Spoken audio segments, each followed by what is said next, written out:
귀한 찬양으로 섬겨주신 우리 그레이스 찬양팀과 또 우리 임마누엘 찬양대에게 감사하고 이 찬양을 또 오늘도 주님께서 기뻐 영광 받아주셨을 거라 믿습니다. 할렐루야. 오늘 예배 가운데 오신 여러분 모두를 주님의 이름으로 사랑하고 축복합니다. 네, 오늘 이렇게 강단에 섰는데 그리고 저는 수요일날 이제 설교 준비를 할 때면은 설교가 있으면은 집에 가질 않고 계속 이제 말씀을 보고 준비하고 있는데 오늘 왠지 복도가 조금 소란스럽더라고요. 이게 무슨 일이지 하고 보니까 중등부 애들이 교복 입은 애들이 막 왔다 갔다 하고 있어요. 봤는데 여기 앉아 있네요. 참 깜짝 놀랄 일이었습니다. 왜냐면 제가 중등부 맡았을 때 한 번도 온 애들이 아닌데 그게 바뀌고 나니까 우리 아이들이 이렇게 와서 예배를 드리고 있는데, 제가 이 아이들에게 거룩한 부담감을 하나 주자면 다음 주 최 목사님 설교야. 다 와야 돼. 오늘보다 더 많이 와야 돼요. 알겠죠, 우리 친구들? 대답도 해줘요. 우리 중등부 친구들이 뿐만이 아니라 우리 모든 학생들이 날로 신앙이 성숙해져서 우리의 모든 예배 가운데 함께 참여하고 그 안에서 하나님을 만나고 하나님의 자녀들로 잘 성장할 수 있도록 늘 기도해 주시기를 바랍니다. 이제 제가 말씀을 나눌 때 계속 에베소서에 대해서 함께 에베소서를 가지고 말씀을 나누고 있는데요. 에베소서의 핵심이 뭘까요? 에베소서에서 딱 이야기하고 있는 것이 무엇이냐면은 한번 살펴보고 있는데, 하나님께서 나와 관계를 맺어 주셨다라는 것입니다. 제가 사강교회 오면서 우리 성도님들과 관계를 맺으면서 사역을 하게 된 것처럼, 또 우리 성도님들이 이 지역에 살면서 서로 관계를 맺으며 사시는 것처럼 하나님께서 우리와 관계를 맺어주셨다라는 것이 이 에베소서의 핵심입니다. 하나님을 떠나서 진노의 자식이었던 우리의 인생과 관계를 맺어주시는 그 과정이 기록된 것이 바로 에베소서 1장이라고 볼 수 있습니다. 자, 하나님께서 이렇게 아무 자격 없는 우리와 관계를 맺어주시는 은혜를 주셨다면 그럼 우리는 어떻게 해야 될까? 하나님께서 아무것도 없는 우리에게 오히려 관계를 맺어주시러 오셨고 그렇게 관계를 맺어주셨는데, 자, 그럼 우리는 어떻게 해야 될까요? 우리는 하나님을 신뢰하고 의지하며 내 인생을 하나님께 송두리째 맡기고 의탁하는 그 신앙의 행위가 우리에게 필요합니다. 예레미야 17장 7절 말씀 우리 함께 읽어보도록 하겠습니다. 그러나 물은 여호와를 의지하며 여호와를 의뢰하는 그 사람은 복을 받을 것이라. 아멘. 우리도 이어서 읽어보겠습니다. 이사야 26장 3절 말씀 우리 함께 읽어보겠습니다. 주께서 심지가 견고한 자를 평강하고 평강하도록 지키시리니 이는 그가 주를 신뢰함이니이다. 아멘. 이렇게 하나님을 신뢰하는 자에게 하나님께서 무엇을 주신다고 했냐면 놀라운 평강을 주신다고 하셨습니다. 우리는 그것을 기억해야 됩니다. 이런 의미에서 에베소서 1장 11절 말씀은 우리에게 참 은혜가 되는 말씀입니다. 우리 함께 읽어보도록 하겠습니다. 모든 일을 그의 뜻대로 결정대로 일하시는 이의 계획을 따라 우리가 예정을 입어 그 안에서 기업이 되었으니. 아멘. 자, 이 말씀에서 보면은 하나님과 관련해서 두 가지 중요한 포인트가 있는데, 첫 번째로는 모든 일을 그의 뜻의 결정대로 일하시는 이의 계획을 따라라고 하는 말씀이고, 또 하나는 그 안에서 기업이 되었으니 라는 말씀입니다. 그 안에서 기업이 되었으니라는 이 말씀은 한마디로 하나님의 소유가 되었다라는 것을 뜻하고 있는데, 하나님께서는 그 구원의 계획을 세우셨음을 4절에 우리를 택하사라는 것을 통해 알게 되었고, 5절에 예정하셔서 양자 삼아 주셨음을 우리는 알 수가 있습니다. 그런가 하면 예수님께서는 그 계획을 따라 실제적인 구원의 길을 열어주셨다라는 것을 우리는 알 수가 있습니다. 그럼 우리 에베소서 1장 7절 말씀 또한 한번 함께 읽어보도록 하겠습니다. 우리는 그리스도 안에서 그의 은혜의 풍성함에 따라 그의 피로 말미암아 속량 곧 죄사함을 받았느니라. 아멘. 이런 놀라운 은혜를 통하여 본질적으로는 진노의 자녀였던 우리가 하나님의 자녀가 되는 권세를 누리게 된 것입니다. 그런데 이런 구원의 계획을 설명하시고는 11절에서는 이 모든 구원의 계획이 어떻게 가능했는지를 딱 한마디로 설명을 하셨는데요. 그것이 바로 모든 일을 그의 뜻의 결정대로 일하시는 이의 계획을 따라라는 이 말씀입니다. 자, 이 구절을 읽고 나면은 하나님께서 그 모든 일을 어떻게 가능했는지 아니? 모든 일을 내 뜻대로 내 마음으로 그렇게 했다라고 말씀하시는 거예요. 그냥 내 마음대로 내가 하고 싶으니까 했다. 우리와 관계를 맺어주신 것도, 우리를 구원해 주시는 것도 내가 하고 싶어서 내 마음이지 뭐 네가 어떻게 하면 무슨 상관이야. 내가 하고 싶어서 했다라고 말씀하시는 것 같아요. 이 부분에 대해서 로이드 존스 목사님은 이런 말씀을 합니다. 모든 것은 하나님 자신의 마음이 원대로이다. 하나님께서는 그 자신과 더불어 생각했고 그 자신과 더불어 수기하고 묵상했다. 구원의 전체 계획이 처음부터 끝까지 전적으로 하나님으로부터이며 아무것도 밖에서 온 것이 없다라고 말씀합니다. 사랑하는 성도 여러분, 하나님께서 전적인 하나님의 주권에 의해 우리를 택해 주셨습니다. 간혹 우리가 예수님을 믿으면서도 우리의 연약함 때문에 예수님의 이름에 덕이 되지 않는 경우가 종종 있어요. 우리는 예수님을 닮기 위해 열심히 노력하지만 세상 사람들에게 아니 너가 무슨 예수님을 믿는다고 해 라는 비아냥을 받을 때도 있습니다. 그럴 때 여러분들, 우리 성도님들은 어떻게 대답을 하시나요? 싸우실까요? 막 네가 뭘 안다고 막 이렇게 싸우세요? 아니죠. 그럴 때는 그냥 못 들은 척하고 갈 때도 있습니다. 그리고 아니면 내가 애초부터 그리스도인이라는 걸 숨기고 살 때도 있습니다. 그런데 이런 말을 들었을 때 이렇게 한번 맞장구 치셔 보시길 바랍니다. 글쎄 말이에요. 저도 이해가 안 돼요. 하나님께서 왜 저 같은 사람을 구원해 주셨는지 또 그 은혜에 보답하고자 애쓰고 있는데 아직까지 제가 미숙하네요. 더 열심히 해볼게요. 얼마나 긍정적인 마음, 얼마나 이 사람이 듣기에 민망할 정도로 나를 인정하고 내 상태를 인정하고 내 고백을 하는 거 아니겠습니까? 사랑하는 성도 여러분, 이런 감격이 우리 안에 있기를 소망합니다. 누군가 아무리 뭐라고 할지라도 나는 그리스도인임을 또 하나님을 위해 살아간다는 것을 담대하게 밝힐 수 있기를 바랍니다. 그래서 오늘 본문 말씀을 통해 나누고 싶은 것은 이 하나님의 주권으로 구원받은 우리들이 삶 속에서 해야 될 일이 있는데 하나님의 주권을 인정해 드리는 게 바로 그것입니다. 이것을 좀 오늘 세 가지로 세분화해서 나눠보고자 합니다. 첫 번째로는 하나님께 승복하는 것입니다. 오늘 말씀 11절 말씀처럼 모든 일을 그의 뜻의 결정대로 일하시는 이의 계획에 따라, 즉 하나님의 주권 때문에 우리는 구원을 받게 되었고 하나님께서 그 주권으로 일하고 계시기 때문에 우리는 머리로는 이해가 안 되는 일들을 하실 때가 참 많이 있습니다. 우리가 이해할 수 없는 하나님의 일하심이 있더라도 우리는 하나님의 주권에 승복해야 하고 그 승복은 하나님을 위한 것이 아니라 나를 위한 것임을 우리는 알아야 합니다. 로마서를 보면 바울이 재미있는 비유를 들어서 하나님의 주권을 설명하는 부분이 있어요. 로마서 9장 21절 말씀입니다. 우리 함께 읽어보도록 하겠습니다.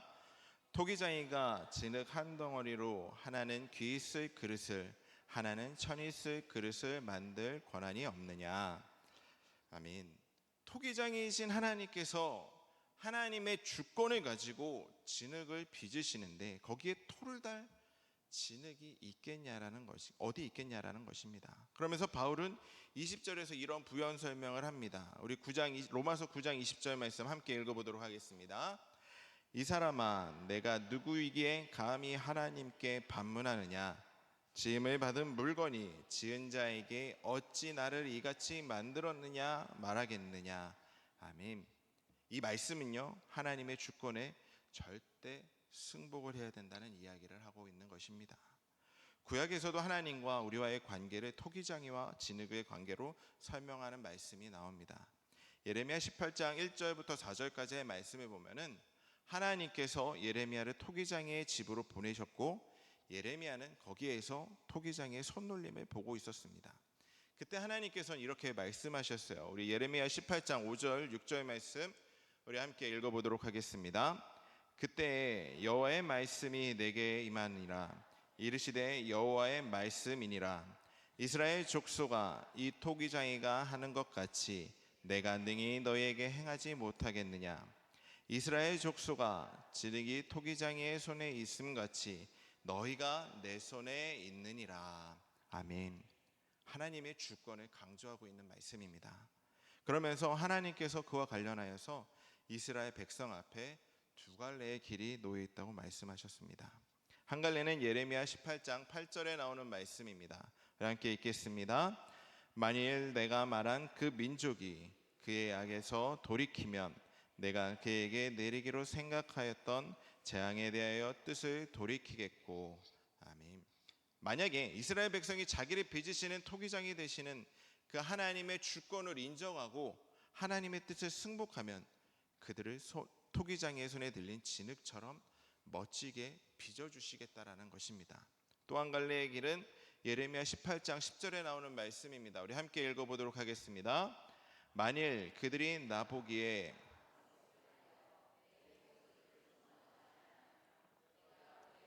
유익하게 하리라고 한 보고에 대하여 뜻을 돌이키리라. 아멘. 만약에 타락한 이스라엘 백성들이 자기를 빚으신 토기장이 되시는 하나님의 주권을 인정하지 않고 자신의 멋대로 살면서 난 하나님 없이도 잘 살 수 있어, 이렇게 생각을 하면서 하나님의 주권으로 토기 그릇을 제대로 만들지 않겠다고 말씀하신 것입니다. 진흙이 토기장의 주권을 인정하고 순종한 것처럼 피조물인 너희는 하나님의 말씀에 순복하고 순종하라는 이야기예요. 유진 피터슨이 쓴 주와 함께 달려가리이다라는 이 책에는 예레미야 1장 5절에 대해서 설명을 했는데 이렇게 이야기합니다. 우리 먼저 말씀 읽어보도록 하겠습니다. 내가 너를 모태에 짓기 전에 너를 알았고 내가 배에서 나오기 전에 너를 성별하였고 너를 여러 나라의 선지자로 세웠노라 하시기로. 아멘. 자, 여기 나오는 내가 너를 모태에서 짓기 전에 너를 알았고 라는 이 말씀에서 지었다라는 동사가 원어로는 야짜르라고 합니다. 그런데 18장에 나오는 토기장의 원어는 요제르라고 합니다. 예레미야 입장에서 맨 처음 자기의 존재감을 깨닫게 된 계기가 야짜르라는 단어였다면 이제는 이 단어가 백성들로 하여금 자기들의 삶을 깨닫게 하는데 사용되고 있다라는 것입니다. 하나님께서는 토기장이 즉 요제르로서 진흙덩이로 예레미야를 그리고 또 다른 덩어인 백성들을 빚고 계시는데 예레미야는 자기가 체험한 것을 백성에게 전하면서 마치 진흙이 토기장이의 손에 온전히 맡겨지듯 하나님 앞으로 돌아오라고 촉구하고 있는 것입니다. 그런데 당시 이스라엘 백성들의 이 말씀에 대해서 어떻게 반응을 했냐면 우리 예레미야 18장 12절 말씀 함께 읽어보도록 하겠습니다. 그러나 그들이 말하기를 이는 헛되니 우리는 우리의 계획대로 행하며 우리는 각기 악한 마음이 완악한 대로 행하리라 하느니라. 아멘. 하나님께서 어떻게 우리의 인생의 주인이냐는 것이에요. 우리의 삶은 내가 주인이고 따라서 우리는 하나님의 계획이 아니라 우리의 계획대로 살겠다라는 것입니다. 이런 이스라엘 백성의 모습이 곧 우리 인류의 역사예요. 15세기 16세를 거치면서 근대 시대가 펼쳐지는데 우리나라는 한 그때 되면은 한 고려 시대 그 정도 됩니다. 근대 시대의 특징을 이제 세 가지로 꼽을 수 있는데 첫 번째가 합리성입니다. 인간이 생각할 때 합리적인 것,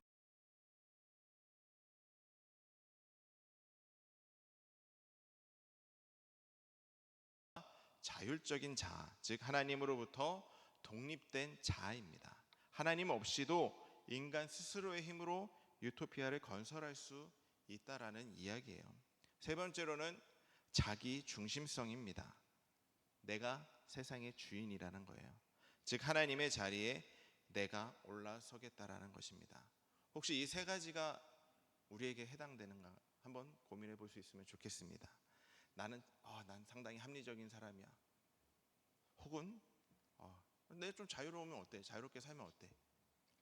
또 세상은 날 중심으로 돌아가야 돼. 내가 최고야. 혹여라도 이렇게 생각하고 있지는 않으신지요? 이런 근대시대의 특징을 가장 잘 보여주고 있는 흐름이 17세기에 나타난 계몽주의인데, 계몽주의는 한마디로 요약을 하면 하나님을 배제하고 하나님 없이도 인간 스스로의 힘으로 유토피아를 건설할 수 있다라는 것입니다. 아주 멋진 포부죠. 이런 포부를 가지고 근대시대가 시작되었는데 무슨 일이 일어났죠?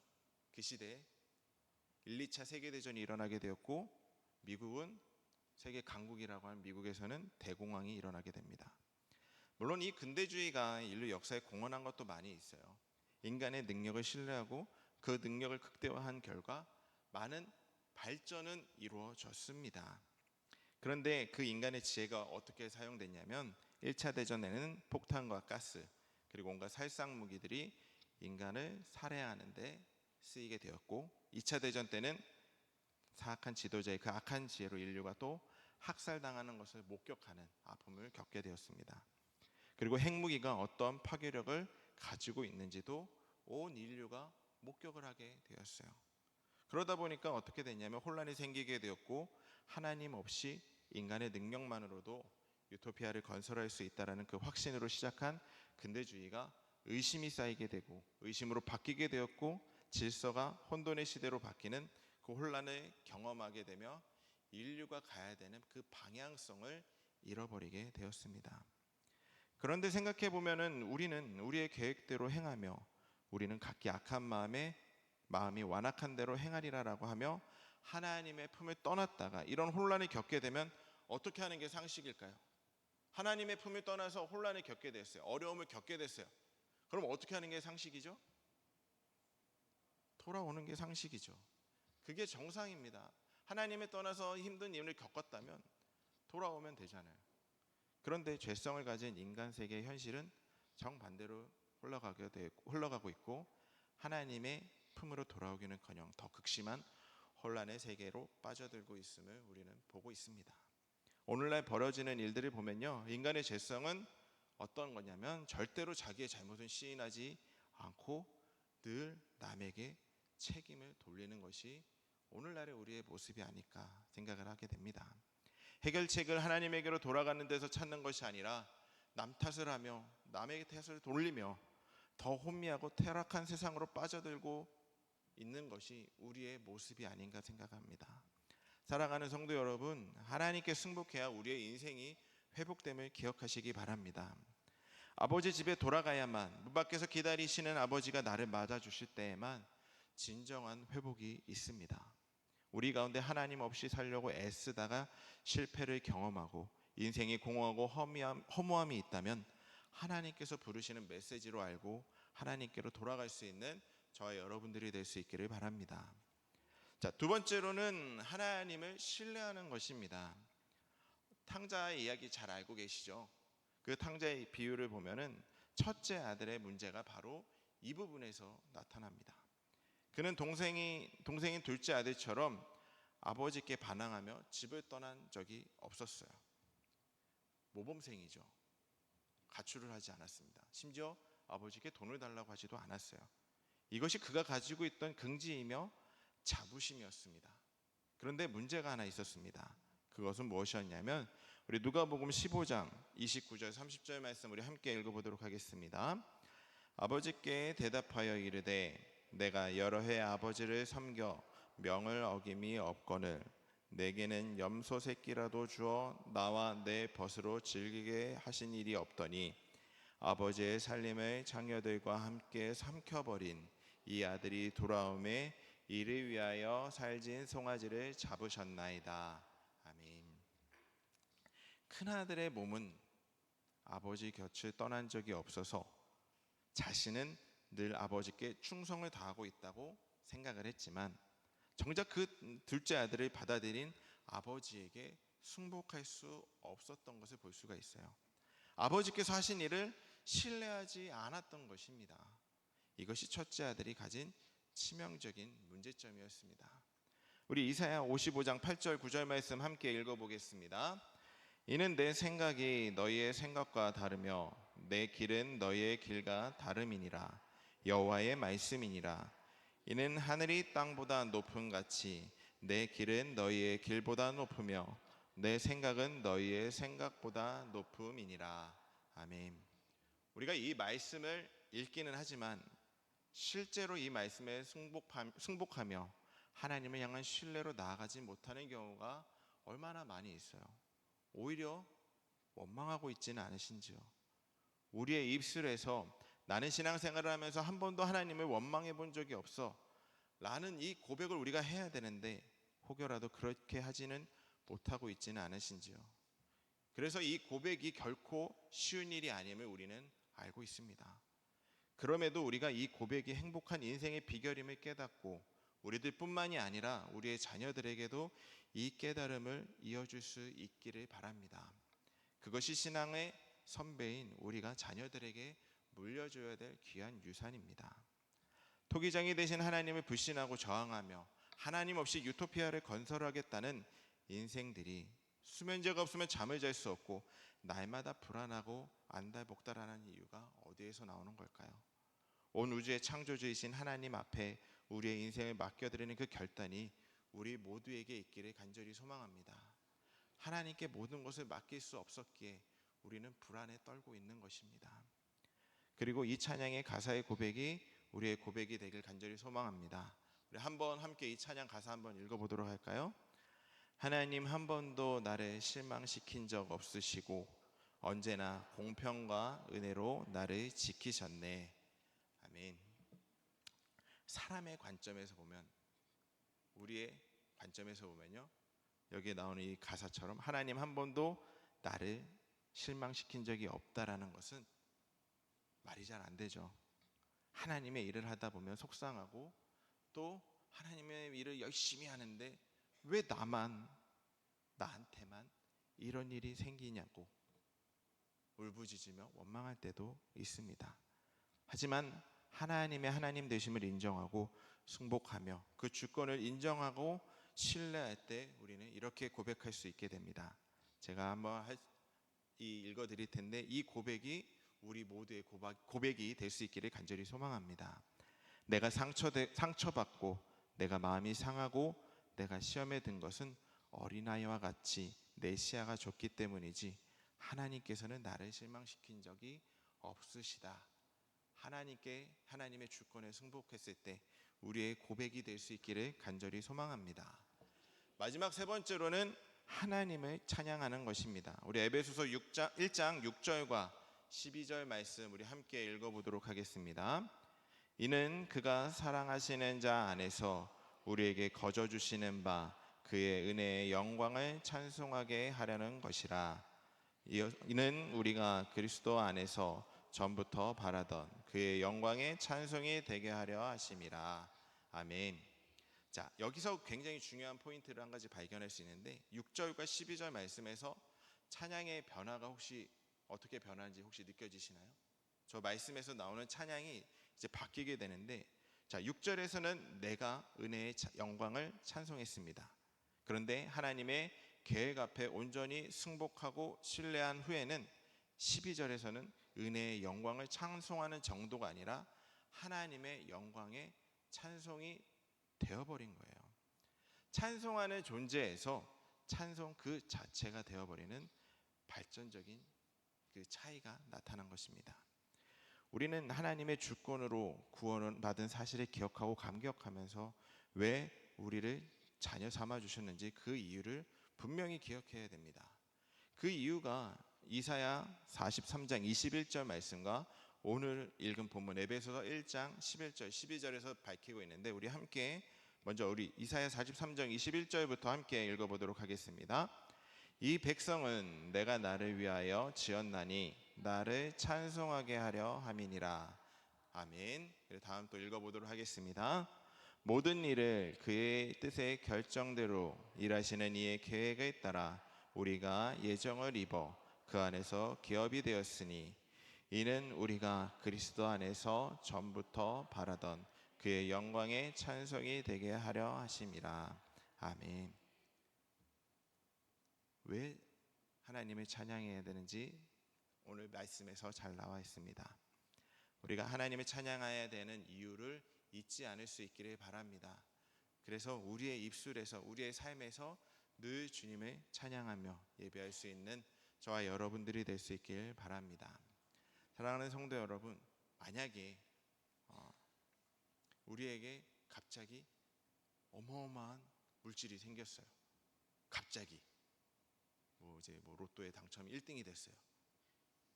너무나도 어마어마한 일이죠.